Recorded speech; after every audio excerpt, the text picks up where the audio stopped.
I think this is a good day for the House. Thank you. James Sunderland.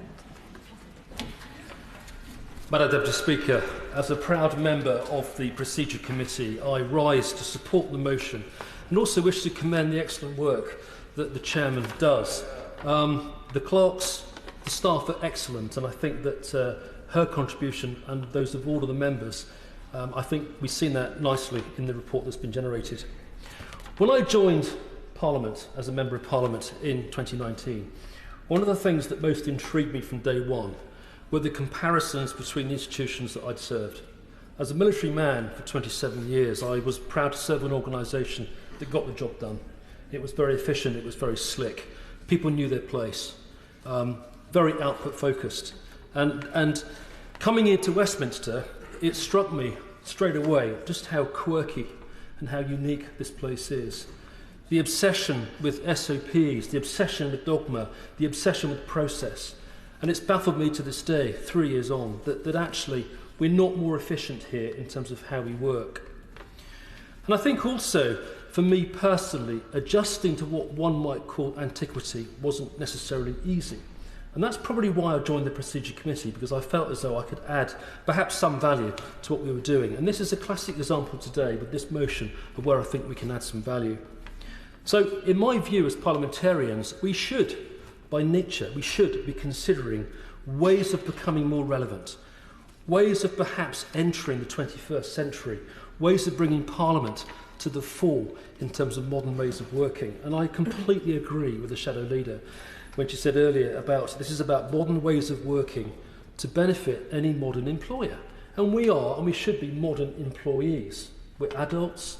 We're paid to do a job, we serve our constituents, at least give us a say as to how we do that business. When you consider also what an MP actually does, the roles and responsibilities are huge, they're vast. We work around the clock, we work really hard. We believe in what we're doing. But if you analyse it and strip it down, the only thing that we have to do that's actually non-discretionary is voting. If you work it out, it's voting. So what we have to do is come here, we vote on motions and legislation, and that's what our constituents expect us to do. So why wouldn't we make that most fundamental priority fit for purpose? Why wouldn't we make it easier for ourselves as elected members of Parliament to do that much more easily? So why wouldn't we do what's necessary to help ourselves in that important task? So in a nutshell, it is absolutely right today that we support that motion, and that we do consider extending proxy voting. It is crazy, in my view, that members of Parliament, adults who are ill, who are injured, who are caring for loved ones at home with the most desperate, compassionate circumstances, or similarly indisposed, can't register a vote without physically being here. And those who were here before 2019 may recall the scenes of one particular member being wheeled through the voting lobby in a wheelchair, suffering from a brain tumour. Absolutely outrageous that we demean ourselves, we demean what we do here by forcing that to happen. And also it's about childbirth, it's about complications arising from childbirth, it's about maternity and paternity leave. And there are many other examples, I think, of where we could and should extend proxy voting. Electronic voting, we did it during the pandemic. And my word, it worked, didn't it? It worked so effectively.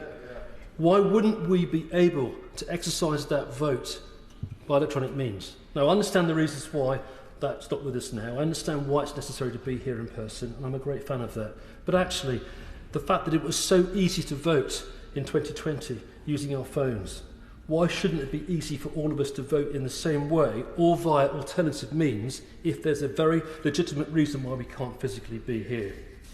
So, should we remove the bar on participation on proceedings while in possession of a proxy vote? Yes. Should we incorporate complications relating to childbirth, miscarriage and baby loss into the main body of the standing order? Yes. And should we temporarily allow members experiencing long-term illness or injury to use a proxy vote? Absolutely yes. This is what the military might call a no-brainer, and it has to happen.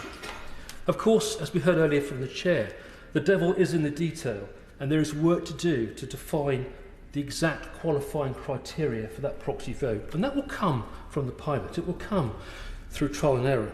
But there is no question that this is the right thing to do. Finally, if I may, could I please more widely commend the work of the Procedure Committee to the House?